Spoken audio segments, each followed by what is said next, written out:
Greetings, everyone. I'm hoping that you all can see and hear me. Welcome to the 2021 Virtual SCU Anomalous Aerospace Phenomena Conference. Happy Saturday, June 5th. We've entitled this Science in the UAP because that's our emphasis on this entire conference. And in fact, that's what SCU is about. It's about science and the UAP. My name is Rich Hoffman. I'm going to be your host for the conference. I'm also the conference organizer, which is why you can probably tell those people because they have like sagging eyes, no hair, and have been getting no sleep for a long time. But anyway, it's finally happening and we're finally here and I'm glad to have you, everybody. I've got a presentation that I'm going to be showing you that basically is going to give you an overview of the conference, and let's get on with it. Before anything else, I hope you saw the slide that I had up there. Please do me a favor and make sure that you remain on mute. Videos are not needed. There's only one part today where we're going to be needing a video, and that is not going to be using the Zoom product. So we don't need video. We don't need audio interfering with the presenters. Anyway, we're happy to have you join us. We're excited about I think we got something like about 247 people that have signed up and registered. So there's quite a number of people that are here. This is our, by the way, our second conference. Our first one was in 2019 in Huntsville. It was an in-person one. We had plans to do one in 2020, like everybody else having an event, but COVID apparently killed that idea, and we had to cancel it at the last minute. Originally, even in this year, we were planning to have like both an in-person as well as a live stream.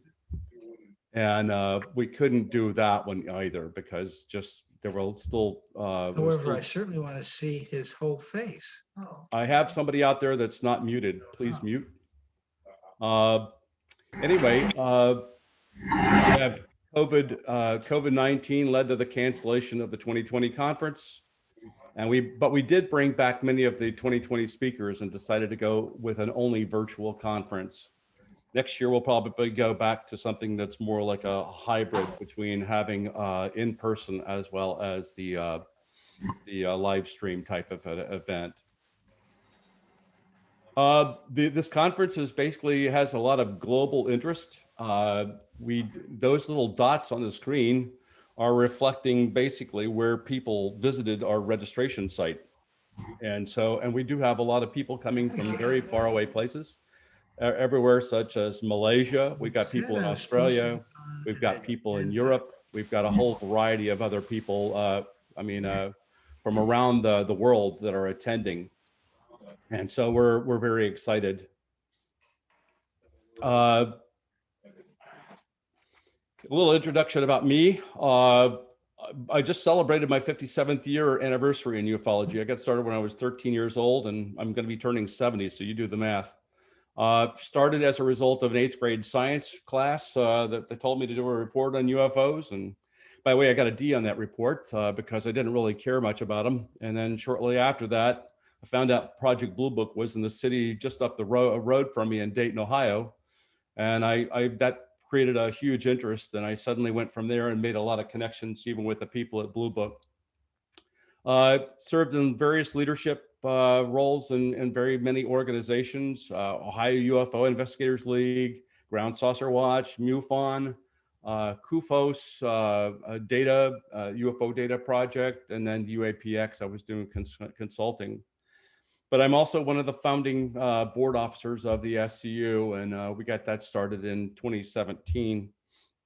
My career is actually in information technology. I serve as I'm a 26-year defense contractor with Army Material Command here in Huntsville. Originally, we were up in the DC area at Fort Belvoir, and we moved down here, and I came with it and moved to Northern Alabama. I'm married to my wife, Rhonda. She's tolerated and put up with me over all these years doing this stuff, and especially during getting this conference put together. I want to thank her for her support while I'm doing that. We have 17 grandkids, so we're pretty busy between UFOs, work, and grandkids. There's somebody still out there that's not muted. No, my battery Please did not mute. charge. What happened? I'm going to try and see if I can mute all here again. See if that Okay, so works. you- But anyway, there is still somebody out there that's still not muted. That's one of the problems you have with working with technology. But anyway, so I'll be introducing each of the presenters today and then asking them questions. And let's talk about the presenters we've got. Overall, these are the incredible people who have come together to be able to help us to pull this conference together. We've got a great talented batch of people going to be talking to you, and I hope that you're going to take advantage of their intellect and their experiences during the conference. So thanks to all the presenters for all your support in making this conference happen. No conference can happen without a team. I've had a lot of people that have been assisting me to try to pull this together. Just to let you know the complexity of this, there are 6 packages that I had to coordinate and integrate with each other to be able to make this thing happen. So it's a little bit of an effort. It's a lot more involved than having an in-person conference, but I'm hopefully thinking that this is going to be a good road ahead to be able to have conferences, because we can pull in people again from around the world. But anyway, even my team, you got David Moore living in Scotland, you got Lee Dines over in the UK. I mean, we got people from around the world helping out. And so I want to say that I want to show my appreciation to them, because I couldn't have had this happen at all. And then I had a lot of people that I was going at with these different products and asking them a lot of questions. So thanks to them as well. We had a lot of people who were willing to make donations to us. And we are a 501c charity, charitable organization. And as such, we had a lot of people who made donations, even just registering for this conference. And so that helps. It helps us to have conferences more elaborate even next year, and hopefully to get it out to even a larger audience. And like I told you before, we would have an in-person as well as probably it'd be a hybrid, where we can as well keep the people that are, like, for example, on this call, connected to us next year for that conference. So we do appreciate the donations. Science doesn't come free. In order to be able to use the tools, labs, or anything else we would like to be able to use, those come at a cost. And that's what the phenomena has been challenged with over the years, because it's just a whole bunch of small groups that challenge and don't have the resources and funds to be able to help them out. And so consequently, we don't make a lot of progress in science, if you would, with this subject. So if you're helping us out, and we do appreciate it. A little bit about us. We're a little bit different than most organizations, and I just want you to think of us best as probably being a think tank. And a think tank is a group of people that really studies the phenomena in depth, and that's kind of like where we are. We were formed in 2017 as a scientific coalition for ufology. We changed our name later on to be more reflective of what we saw was a little bit different approach here. We called ourselves a Scientific Coalition for UAP Studies. When we talk about the A and the UAP, we choose to use aerospace because it's not just an aerial. And if you take a look at it, even in the Navy world, they include the aerospace as being part of the ocean as well. In fact, it's the aerospace industry that builds missiles that come out from below the water and shoot them up. And the Navy also is the one that is taking things that fly in the air and put it down into the water. So we struggle, as everybody else does, with the fact that these things are in space, in the atmosphere, and also in the water. And there's no really good term that really helps us to do that. I think you hear a lot about like the transmedium kind of thing. But anyway, that's where we are. And so when you listen to this, think about objects, and as this conference, think about it when you hear the use of UAP, think of it in the term of the fact that it is the 3 mediums that it's actually traversing in. So SCU, again, I mentioned it was a 501c3 charitable organization. We were incorporated in Florida in 2018. We have right now a roster. In fact, that's grown. It says 125, but I think we're like well over like are pretty close to 140 people. Most have advanced degrees from countless disciplines, including scientists, engineers, law officers, former military and business professionals. We're encouraging serious-minded and scientific-related interested people to join. We are doing things that are more of a scientific bent, and that doesn't sit well with a lot of people, but that's what we're about. Our mission is primarily to conduct and promote, encourage rigorous scientific examination. And that's using scientific principles, by the way, methodologies and practices to study this. And so things like conducting or having peer reviews for published papers. We're looking to create our own journal. Those are the types of things that we want to follow. And we adhere to the science for this because that is sorely needed. We provide scientific analysis and support to witness cases and other scientific organizations and government entities who are looking for a certitude of facts.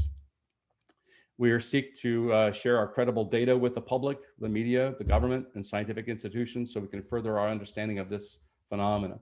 So part of what we're doing today is doing that last thing, which is to share what we know and to help the media and everybody else understand where we're at. Our goals, again, are to establish a foundation of credible, objective scientific study and review, and get peer reviews happening on these things. We're looking to create partnerships with other organizations, as well as, and those organizations, universities, governments, or whatever like that, to be able to help improve the data collection, the data dissemination, and the research of the subject. Challenges we've had in the past have been the fact that a lot of organizations don't want to share information, and so consequently it makes study almost impossible. So that's got to be fixed if we're going to get anywhere with the UFO phenomena and the study of it scientifically to learn about the subject. So we've got to embrace the fact that we're going to need a partnership with just the world, if you would, on this subject. Also, our goals are to sponsor the public networking environments, which is exactly what we're doing here as well. We have a lot of different media or outlets to be able to provide you. We have newsletters and a variety of other things that we can help to get the word out. We are transparent. We publish our papers, by the way, and we put them up on the internet and available to all. This is our organizational structure. We have a board of directors. You can see that I don't need to read all the names, but I think you can pretty much take a look at this and see who they are. It's also up on our website. We have the board advisors. I'd like to point out to them, Sarah Little is a science advisor. Alejandro Rojas is helping with media and PR work. We have Dr. Joseph Donato, who is with he's our national security advisor. And we have Dr. Joshua Peterson, who's an intelligence security advisor. Our support staff includes Jonathan Lace, who's our public relations officer. And we have Steve Sharples helping us out with our IT program management aspects. He handles websites and a whole bunch of the other IT aspects we've got. So we're developing our structure, and it's exciting to be a part of a growing organization. And with such talented people, I'm just very impressed. Some of our current science projects, just to let you know the kinds of things we do, and this is what a think tank or a scientific organization does. We're not like a MUFON or a SAPRO or some other organizations who are also doing great work in the context of going out and investigating cases and meeting with witnesses. I did that most of my life. I would be the first one on the scene, would go out and talk to witnesses about their sightings. They would have their photographs that they may have taken or something like that. We would get them looked at, and we would do the hard work of like walking across fields, doing all kinds of scientific experiments on the or measurements or something like that on the cases if there were ground effects. And that's what an investigative organization does. And we're not doing that. So let me give you another example here is that as a MUFON investigator, I would go and write a report, if you would, and that report would be added to the database and it would go in and sit into the database, right? So what you need above that is that, and right now MUFON had like in excess of like probably in excess of 80,000 cases in it. So what you needed above that was somebody that was actually looking at the data to say, well, what does it mean? What is it? What is this about? What does it tell us? 80,000 cases ought to tell us something, right, about the phenomenon. I mean, we keep wanting to look for things like patterns. We look for, is there a shape, particular shape that we see in certain locations? Why are they in certain locations? Are they military sites or what? So those are the kinds of things that SCU is about. We're looking at a large kind of like view, looking and trying to grapple with a variety of databases because there is no one database for this whole phenomena. There's many databases. And again, as I pointed out, a lot of details are not necessarily shared between them. And so there are inherent problems you have, but we try to find the better cases and then take a look at and see what we can learn from them. And so we're doing it like, for example, we have one study, it's called an intention study. And basically what it's doing is it's looking at nuclear production, storage, and testing sites to see if we can determine anything about the intent of the object that was reported near it. And so hopefully we can learn if, for example, the object was there for maybe like a significant time period when production was high. Okay, well, maybe there's an interest at that point. Is there something about the object that's hanging above that nuclear site in that specific one at that specific time? Is there anything we can learn from that? So again, we're looking to see what we can derive from the way of intentions of these objects. There's a USO, UAP, again, USI, I threw that in there because that's the unidentified submerged object, but again, UAP in our context is a geographic study. We're looking at seeing where the preponderance of cases are when they're above water or near water or going into water. We have another study that's underway, and each one of these studies, by the way, have teams underneath them that are actually helping out.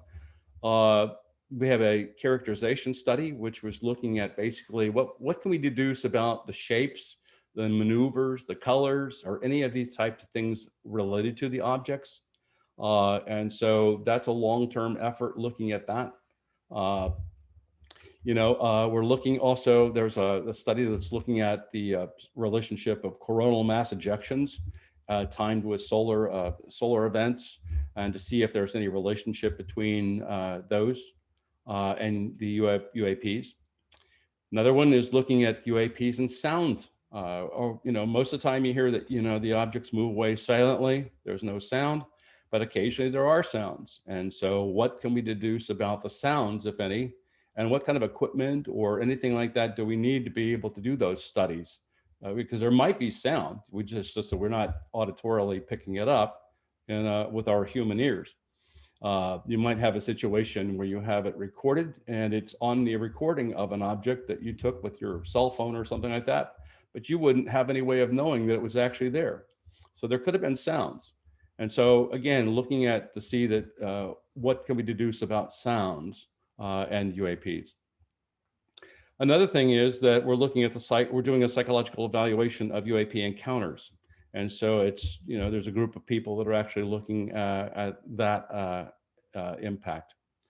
We're looking highly at propulsion effects in the atmosphere and doing water study. So in other words, what happens when these objects go into the water? Do they affect the water? Do they make big splashes? Do they not make splashes? Are there any kind of an effect in the atmosphere that we can see with these things? And if you take a look at the USS Nimitz case, you'll see that when the object came up and Fravor was circling around and going after it, Commander Slate, who was staying up on the high level, reported that he saw a mirage-like effect around the object. Well, that's important detail. And a lot of times cases don't people don't actually mention that. Oh, I saw a shimmering around the object, or I saw this around the object. And so those are all very, very important little details that you need to be able to get. And so we're actually looking at the effects of the atmosphere and water with the objects. And so looking to hear what they have to say. And then there's also another one that's taking a look at the Delphos, Kansas case. And I don't know if you know about that one, but it's an interesting case where there's a lot of trace evidence from an object that came down, the ground glowed for like several days and became hydrophobic. In other words, it was actually baked, if you would, down into the ground. In fact, water just beads up on the top of it, rolls off to it. And apparently that effect is still there. That was recently shown on a national TV show. So anyway, we're looking at that physical trace case as well.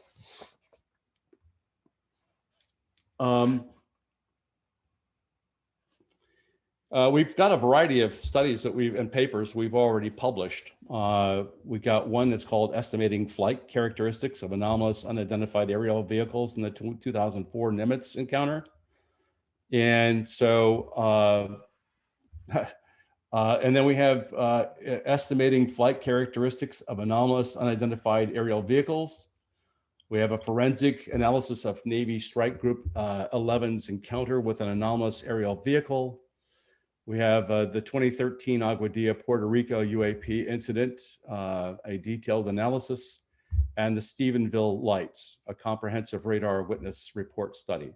So there's several papers that we've already published. We're going to be publishing more as we go on, and we hope that you'll check into these. Some of them are it take us years to be able to publish, to write. And then to get published. And so that's what the nature of science and scientific studies about. It's not a quick and dirty answer to what the topic of the day is on the news. It's about the fact that you take and actually study the actual case and do an extensive analysis of all the data, if there's any data, doing the research on it, and it's quite involved. By the way, we provide a lot of services as well. We do analysis, case investigation analysis. We've photo video analysis, isotope analysis, acoustic signatures analysis, and theoretical analysis, as well as research in the way of chemical signatures, material science, and mathematics, and statistical modeling. I mentioned that we do peer reviews. And we would provide this in support of whether it's government agencies, congressional committees, individuals, academic institutions, partners, and research organizations. So I just want to say that we're trying to be as broad as we can in terms of reaching out to a lot of different organizations and entities to be able to provide support to the study, especially when it's scientific in nature. There are a variety of membership. If you're interested in membership in SCU, we have everything from partner relationships we've got, and I'll mention those here briefly. We have a community access member. You can, they were formerly called affiliates. We've got a contributing member. Contributing members tend to be the ones that are helping to do things like present or also help write papers, do studies. And then we have even senior contributing members. So if you're interested in joining us, let us know. We have a contact us page on our website where you can send an email to exploring.scu@gmail.com. These are our partners that we have currently. We're partnering with CUFOS, the JLN Hynek Center for UFO Studies. We're also partnering with SkyHub and UAP Expedition. We've also are partnering with NARCAP. And so we are seeking partnerships, as I mentioned before, with other organizations worldwide. And we're looking to be able to develop this out and have a whole host of partners over the period of time. Just to create that partnership, we just have a simple form that we have people sign and approve, and we then define the relationship that we have going forward with them. So if you have an interest in that, please also get a hold of us. We have a lot of social media platforms. We have our own website, which is the explorescu.org. We have a Facebook page, which is basically out there, Explore SCU. Twitter account, again, we've tried to keep that like Explore SCU on Twitter. LinkedIn, we've got LinkedIn account, and we've also got a YouTube account. And a lot of our presentations and things like that we're posting up on YouTube. Have a look at it and check it out. Today's agenda, I wanted to go over with. We had a last minute change, but our keynote today is going to be Dr. Hal Putoff, and we're just thrilled as all get out to be able to have somebody of his caliber with us. I'm very excited to hear what he has to say. We originally had Dr. Kevin Knuth in on the second place. We've instead put a panel. The panel will be focusing on, there's a lot of things that are on the news right now. And we saw that there was a definite need to be able to address a lot of these things. And so we've got a panel put in place today to be able to talk about that. You know, you've got right now the UAP task force report that's due. You've got the New York Times had a recent article that was quite revealing. And then you've had, you know, just recently the videos released from the Omaha and a whole host of other things. So it's been extremely active in terms of news media. In fact, you know, I think I'm on, a lot of us are on radio or some sort of like show pretty much daily. Robert Powell was on CNN last night. That was exciting to see him on with Aaron Burnett talking about the subject. So, I mean, we're very busy. We're getting a lot of requests. I just got a request to be on the History Channel again there was a show that I did last year, which was called The Proof is Out There. And so we're going to be doing another season of that, and I'll be on that as well. So we're constantly getting requests, and we wanting to be able to meet those and hopefully continue to get the word out. We'll have a break, at which point I want to point out to you, there's a break today and there's a break tomorrow. There's 1 hour break. And during the break, I've also added in, if you click on view session, there are videos. And today there's a video on the UFODAP system, which we're going to be talking about tomorrow toward the end of the day. So tomorrow, at the break, there's also a little recording, if you want to listen, view that session. And that's about Sky-Hub. And then what we're going to have at the end of day 2 is we're going to have basically a discussion about those systems with the 2 basic developers, if you would. We got Mr. Peter Reale is going to be talking. We got Robert Powell that's going to be talking. We've got a thing called networking tables, and I'll talk to you briefly about that, but it's a chance for you to be able to meet all the people that here are attending, and you can get to actually connect with them. You'll be able to see them and actually talk as well. You won't be using the Zoom tool like we've got right now. This is the third-party tool that basically takes over and allows you to turn on and off your audio and video. And you'll be able to, and then what'll happen is you'll go 15 minutes, you'll rotate to a new table. You got another 15 minutes, you rotate to a new table. You'll do that 4 times for an hour. So there's a lot of people you're going to meet over the next 2 days. So that's the networking tables. And then I'll come back again with the close at the end. After each presenter, we're going to have a Q&A session. So you'll get a chance to ask questions, and I'll show you where to place those in the tool. And we'll try to get the most that we can on those. And hopefully you'll be able to get your question answered. But even if you don't get it during the time period that we have allotted, each of the presenters can go and answer those questions after this at any time during the time. There are many ways you can connect with others in Whova. I mentioned the networking tables. We're going to do that. There are messaging and chats. You can actually go have a video call with somebody. If you go into messages and you select, you want to message somebody, like an individual, you can do that, and even have a little video chat up with each of them. So I just want to point out to you that there are ways you can connect in this tool. Some people are already holding meetups, and these are virtual meetups, and you can actually get connected. There's asking questions, there's polls. I've got some polls that are out there that I'd like you to take a look at. We'll have, at the end of the day, we'll have a poll on what your thoughts of the day were in the conference tool. And we'll go with, we have community rooms that you can get. So I want to get, for those of you who have just come into this thing and have not necessarily entered the tool before, I'm going to do a little, just a general navigation walkthrough real quick here for you. And hopefully we'll introduce you to the tool a little bit.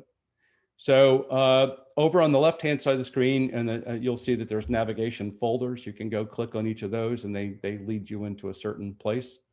Obviously, each of those have some attributes. You obviously are into the agenda right now because you're over here, and you have to the right of the screen, you'll see it says view session, and that's what you have to click for each one of these sessions that you want to go into. So the one we have with Dr. Hal Putoff, you'll want to click on view session in order to be in that session. If you don't click on it, you're just going to be hanging out right here. So I wanted to bring that to your attention. There's another folder called attendees. Here's where you can go and meet all the attendees. You can type a name up at the top and search for a specific individual, and you can send a message to them or view their profile if they've entered that in. There's a community tab over on the left-hand side of the screen. Again, this is on the desktop look. It's a little bit different on the app if you're following us in the mobile app. But there's a whole variety of topics that are over there for you to converse about. And on the right-hand side of the screen, you'd be able to enter your comments for each of these little topics. And we've been very active. I think they were like, the last look that I had, there was been over 900 messages that people have put in. And it's pretty wild to watch these numbers going up. So there's a lot of activity. But there's a lot of good questions over there you can have a chat about. The networking table is also featured on there. As I pointed out on the left-hand side, there are 2 networking sessions, each for 1 hour. And it won't look like it is over here on the right side of the screen, like we're going to see a little table. But the concept is that that's a table and you'll rotate to the tables, right? So this is what it really looks like when you come in. And so you'll see a quadrant of 4 people at your table. You can converse about whatever you want. Here's the topic of the day, or you can talk about the conference. You can talk about your interests. It's up to you. This is a chance for you to be able to chat with other people like you would at a real conference. The controls for, like I was telling you before, audio and video are at the bottom of the page or at the bottom of the screen in the middle. So there's where you would turn on your video and turn on or on or off your microphone. And then on the right-hand bottom is where it will say that there's a little countdown to let you know how many minutes you have left of your 15-minute allotment for that table. And so there's a little countdown so you can see when you're going to be changing, and then it announces the change is going to happen, and then you move to the next one. That you're with 3 other new people that you might not. And so the presenters and myself and a lot of us are all going to be joining you, so we can answer any questions or let you see or learn more about what we're doing. So, and then if at any point you want, you can leave on the bottom left-hand side of the screen on that screen as well. But please do join us in the networking. It's quite fun, and hope you'll stick around for that. There are places where you can you have like a mailbox, if you would, where private messages, if I send you a message, it will appear in the messages box, and only you can see that. And so you can have a conversation in your mailbox, if you would, with another individual. It's not everybody will be able to see all of the messages there. And then there are other resources down the bottom where you can utilize it to helpfully quickly see all the questions related to a particular session. You can view those questions. There's a video gallery where people, in fact, this is where you can also go to click and see those 2 videos that I mentioned that I posted up about SkyHub as well as the UFODAP systems. So feel free to go there anytime. You can click on the video gallery and check to see what's there. The documents, this is where the handouts are located, or the presentations that we posted are available. I mentioned before that there are polls, and this is where all the polls are. You can go and take a look at the polls and click what you choose and how you see it. The speakers, as well, you can message the individual speakers, look at their profiles. And then there are additionally things like HUBA guides to help you to understand this tool a little bit better. It's an incredible tool. It's very powerful. We spend a lot of time evaluating a whole lot of different apps. The HUVA app was exceptional. It was also used at the International UFO Congress, and Alejandro told me about it. Alejandro Rojas gave me an awareness. I guess Karen Bard also helped to put that tool in place for the Congress. And so that was one of the ones we evaluated, and it's an impressive tool. And hopefully you're going to agree with me that it's one of the more one of the better tools out there on the market. It's got a lot of awards, and so for a lot of right reasons. Anyway, that's pretty much it. If there are any questions you've got from me, please go over into you can message me directly, or you can also go into the questions for the organizers, and I'll try to be moderating that. I've got other people that are helping me out to be able to do the moderation. I mentioned Lee Dines and David Moore. They're going to be helping me to pin your questions up to the top. I'll be reading those questions the best I can. We'll put down whether they were answered and then move on from there. But anyway, hopefully it's going to be that you find this day an exciting and an eventful one for you. I appreciate your support again, and that's pretty much all I wanted to say about in terms of a briefing, if you would. And so what I'm going to do is I'm going to stop my sharing, if you would, and basically get started with the pretty much the moving into the next session.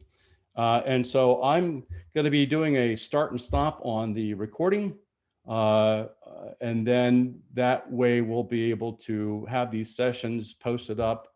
And so much like you did here, where you're clicking on view the session, after the conference is over, you'll come back to the agenda, you'll go to that presentation, and you'll click on view session. But instead of going to a live stream link, you're going to be going now to a recording. And so you'll have those available for up to 3 months. You can keep doing that, and we'll kind of take it from there. So anyway, I'm going to stop the recording.